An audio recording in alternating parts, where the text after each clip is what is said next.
La Chine a réalisé un développement fulgurant ces dernières décennies avec l'objectif de talonner les États-Unis sur de nombreux plans avant de vouloir les dépasser.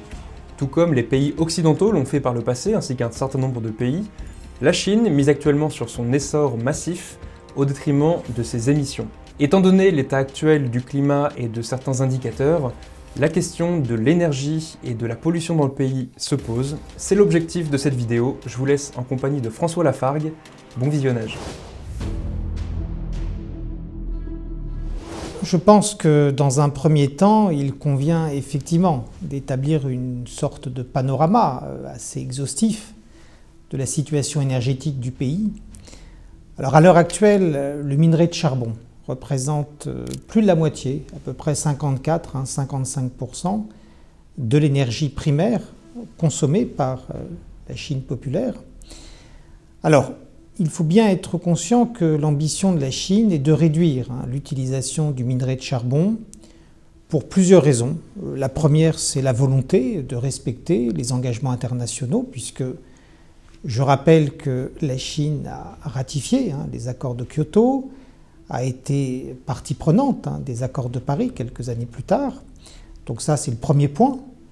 Et le second point, c'est, je dirais, une explication plus classique, l'épuisement des gisements de minerai de charbon et puis les accidents qui sont de plus en plus fréquents. Bon, on dénombre officiellement à peu près 1 millier de morts chaque année dans les mines chinoises. Donc ça, c'est le premier point, le minerai de charbon. Ensuite, la seconde, ou deuxième plus exactement, source d'énergie, ce sont les hydrocarbures, gaz et pétrole, à la hauteur à peu près de 20%.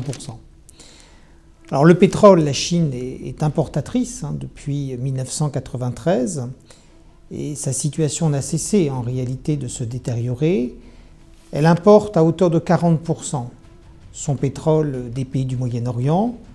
Ensuite, plus logiquement, c'est l'Afrique de l'Ouest, l'Angola, le Nigeria, et dans une moindre mesure, la Russie et même le Venezuela. L'autre ressource en hydrocarbures, c'est le gaz naturel. La Chine est aujourd'hui le premier importateur de gaz naturel, tout comme d'ailleurs elle est la première importatrice de pétrole devant les États-Unis. Pour le gaz, elle est devant le Japon, avec comme fournisseurs principaux jusqu'à la guerre en Ukraine le Qatar, les pays du Golfe et puis surtout l'Australie, de par, entre guillemets, une certaine proximité géographique, même si entre l'Australie et la Chine, la distance est relativement importante. Et puis donc depuis les sanctions décrétées contre la Russie, il est indéniable que les échanges d'hydrocarbures, les exportations de gaz et de pétrole russe ont fortement augmenté à destination de la Chine. Troisième point, c'est le nucléaire, qui représente de l'ordre de 2% de l'énergie primaire consommée dans le pays. Alors la Chine a mis, je dirais, plusieurs décennies à bâtir son programme nucléaire. La première centrale a été construite grâce à une coopération avec la France, grâce à Framatome, à Dayabé, près de Canton. La construction a été achevée au milieu des années 80. Alors, le retard a été progressivement comblé, puisqu'aujourd'hui, la Chine a 55 réacteurs nucléaires qui tournent, donc un parc équivalent à celui de la France. Et vous avez 24 centrales nucléaires qui sont en cours de construction. Donc très rapidement, en tenant compte des projets qui sont engagés, qui sont planifiés, la Chine devrait dépasser le parc nucléaire américain qui s'établit aujourd'hui à moins de 100 réacteurs nucléaires. Alors le reste, eh bien, c'est les énergies renouvelables, l'hydroélectricité, mais on comprend, je dirais de manière incontestable, que le minerai de charbon, bien que sa part se réduise, représente une part importante de la production et de la consommation d'énergie. C'est donc la majorité de l'énergie primaire qui est consommée, mais c'est les 2/3 de l'électricité qui est produite grâce au minerai de charbon. C'est vrai que très tôt, la Chine a bien compris que sa dépendance en pétrole constituait une réelle vulnérabilité. Et particulièrement lors de la Seconde Guerre contre l'Irak en 2003, qui à Pékin a été interprétée, alors à tort ou à raison, comme étant une sorte d'avertissement ou de guerre préventive contre le régime chinois. L'idée étant, pour les Américains, de mettre au pouvoir, je dirais, des hommes qui leur étaient loyaux en Irak, au Koweït, en Arabie Saoudite, pour, le cas échéant, exercer une forme de chantage ou de menace à l'égard de la Chine. Donc probablement, dans les sphères publiques chinoises, c'est au tout début des années 2000 que va naître l'idée de réduire cette dépendance à l'égard de l'étranger, de diminuer la consommation d'hydrocarbures. Les atouts de la Chine sont multiples. D'abord, je dirais comme pour son économie, c'est la taille du marché. La taille du marché qui permet de produire en très très grande quantité et d'avoir in fine des coûts unitaires extrêmement bas. Grâce à ces économies d'échelle, la Chine a pu bâtir de grands groupes, fabriquant des éoliennes, fabriquant des panneaux solaires. Ça, c'est le premier élément. Le deuxième élément, c'est également, je dirais, la structure économique, les subventions massives, le dumping. Je pense qu'il faut être, malheureusement, on n'est pas suffisamment mais lucide et réaliste. La Chine a des pratiques qui sont anticoncurrentielles, qui lui ont permis à la fois de subventionner ses propres entreprises sur son marché intérieur et puis ensuite d'éliminer les concurrents européens ou américains. Donc la structure, je dirais le fonctionnement du système capitaliste chinois. Troisième élément qui a beaucoup joué également, c'est la présence de minerais qui sont indispensables pour la fabrication des cellules, des panneaux photovoltaïques, qui sont indispensables pour la fabrication des rotors, pour les éoliennes. Alors, c'est ce qu'on appelle communément les terres rares. Les terres rares désignent près d'une vingtaine de minerais qui ne sont pas nécessairement, je dirais, forcément très peu abondants dans la croûte terrestre, mais qui sont très difficiles à récupérer, à isoler. Ils sont souvent mélangés à d'autres matières premières. Donc là, la Chine est servie par, malheureusement, son coût très bas de main-d'œuvre, en tout cas dans les années 2000, et puis également par l'absence de normes, de réglementation tatillonnes ou strictes, qui lui offre là aussi un coût d'extraction beaucoup plus bas qu'en Occident. Maintenant, je pense que le plus grand atout de la Chine, et c'est malheureux à souligner, c'est aussi l'absence d'opinion publique. Il y a une sorte de décision prise par l'État à laquelle l'ensemble des acteurs économiques, des citoyens, doivent in fine se plier. On n'a pas nécessairement, je dirais, les lobbies comme aux États-Unis qui peuvent freiner l'adoption de mesures en faveur de l'environnement, qui peuvent freiner, je dirais, les changements, entre guillemets, fondamentaux qu'une nation peut devoir engager. Tous ces éléments, à mon sens, constituent les atouts que la Chine possède, ou en tout cas a possédé au moment d'engager sa transition énergétique.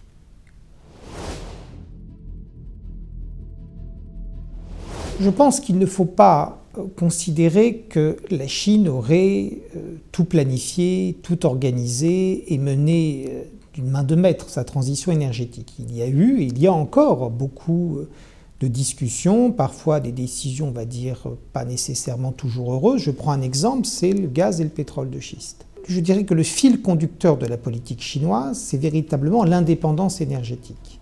Pour des questions de prestige, de puissance, d'autonomie, de perspective éventuelle de la rivalité avec les États-Unis. Donc, au nom de cette indépendance énergétique, tous les moyens, tous les leviers sont engagés. De manière assez paradoxale, la Chine est à la fois le premier fabricant de panneaux solaires, d'éoliennes, mais également l'un des grands producteurs de pétrole et de gaz de schiste. Donc c'est vrai que ça nous paraît un peu schizophrénique, ou en tout cas contradictoire, mais là encore, cela obéit non pas à une logique environnementale, mais à une logique purement politique. Il y a une quinzaine d'années a été diffusé en Chine un documentaire qui a une notoriété mondiale, qui se nomme Sous le dôme, qui présentait en fait les conséquences extrêmement néfastes de la pollution dans les grandes villes chinoises. Je pense qu'il faut sortir en quelque sorte d'une vision entre guillemets européenne. La Chine est un pays qui a voulu et qui est parvenu se développer, quels qu'en soient les moyens. C'est-à-dire que, entre guillemets, la Chine a eu le même comportement vis-à-vis de l'environnement que nous, Européens, lors de la révolution industrielle. Bon. Donc, c'est vrai que durant de très nombreuses années, la priorité était l'industrie, la croissance, une vision, je dirais, purement économique. Et on ne peut pas adresser de reproche à la Chine d'avoir agi comme nous, Européens, nous l'avons fait il y a maintenant 2 siècles. Bon. Néanmoins, depuis 20 ans, c'est incontestable, l'opinion publique, mais aussi les responsables publics, prennent conscience de la nocivité de cette pollution industrielle, chimique, des conséquences désastreuses d'une course frénétique à la croissance économique. C'est les conséquences en termes évidemment de maladies, de malformations congénitales, d'espérance de vie qui diminue, d'image même, je dirais plus globalement de la Chine. Les efforts, ils sont réels. Aujourd'hui, quand on regarde les classements, les villes les plus polluées sont en Inde. Alors ça ne veut pas dire qu'en Chine tout va mieux, mais des efforts ont été faits. Et j'insiste sur un point. Quand on parle des émissions de dioxyde de carbone, bien sûr, la Chine est le premier émetteur de particules toxiques, de CO2. Maintenant, per capita, par habitant, in fine, elle se trouve dans la même moyenne que les pays de l'OCDE. Bon. Et d'autre part, il y a une forme de malhonnêteté intellectuelle, parce que la pollution que nous constatons en Chine, elle est imputable en grande partie aux usines que nous, étrangers, avons implantées. Et souvent, le discours des Chinois, qui est parfois très franc, consiste à dire « mais reprenez vos usines, fabriquez vos jouets, fabriquez vos vêtements, puis après on verra qui pollue ». Bon.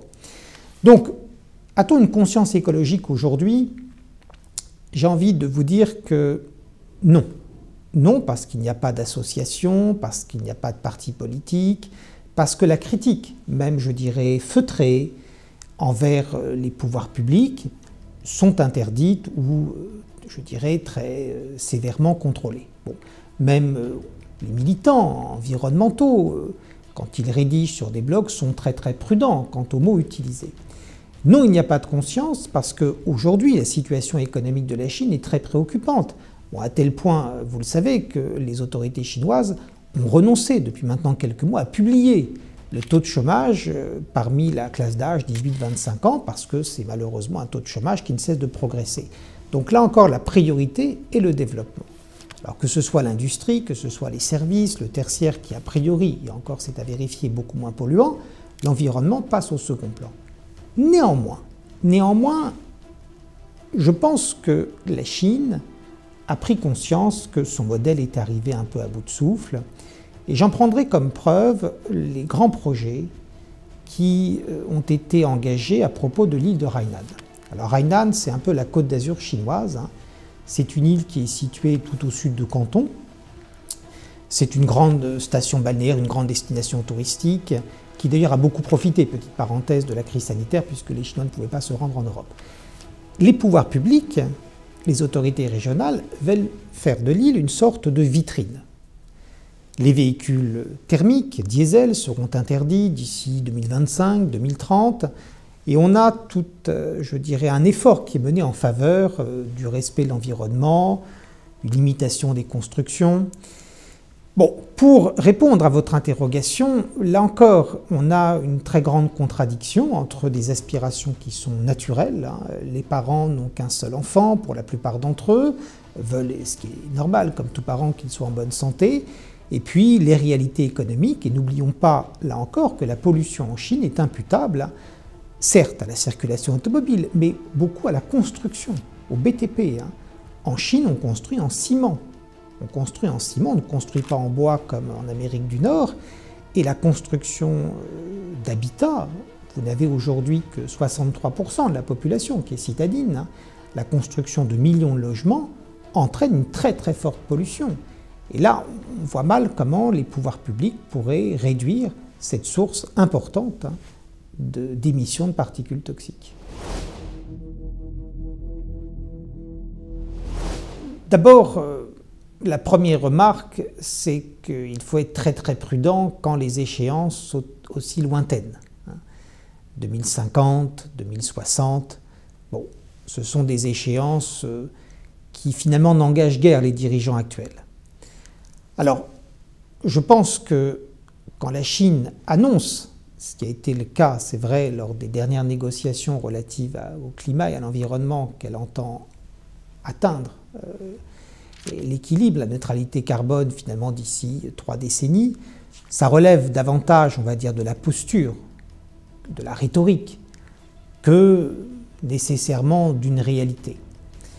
Par rapport à ce que j'évoquais à l'instant, quand on voit le vieillissement de la population, les très grands besoins en construction, quand on constate également qu'une grande partie du territoire chinois n'est pas aménagée, on voit mal comment la Chine pourrait se dispenser là encore, d'émettre de très grandes quantités de particules toxiques durant les prochaines années et de parvenir à cette fameuse neutralité carbone. Par contre, là on peut donner crédit à la Chine, c'est les progrès technologiques, c'est l'amélioration des rendements, ça c'est incontestable, mais à mon sens, aujourd'hui il faut être très très prudent, et là encore je pense que ça relève davantage d'une forme de posture morale que d'un engagement qui sera tenu.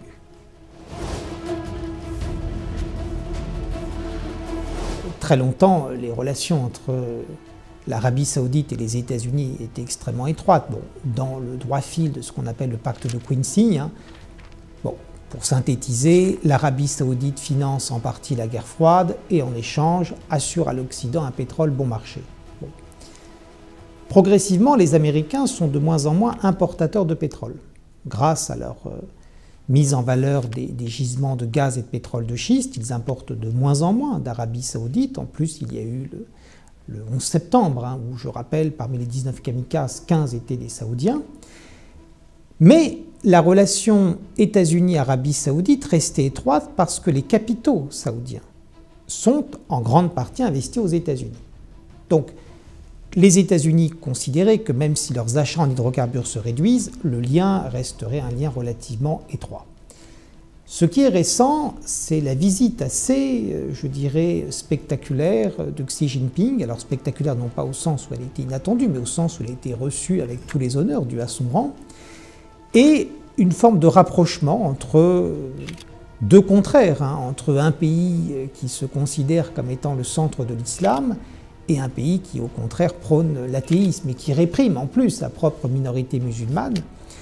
Ça a été, je dirais, pour beaucoup d'observateurs, une source d'interrogation.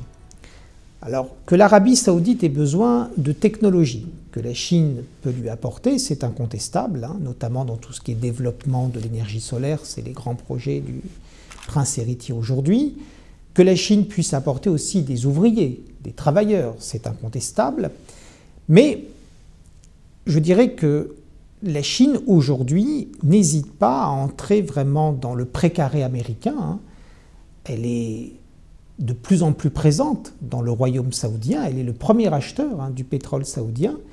Et il y a un élément, à mon avis, qui est à suivre dans les prochaines années, c'est l'évolution de cette relation et la manière dont la Chine tente de s'implanter, alors non pas pour remplacer les États-Unis, ça me paraît un peu prématuré, mais en tout cas pour s'assurer aussi, à travers l'Arabie Saoudite, d'avoir un partenaire, un fournisseur loyal.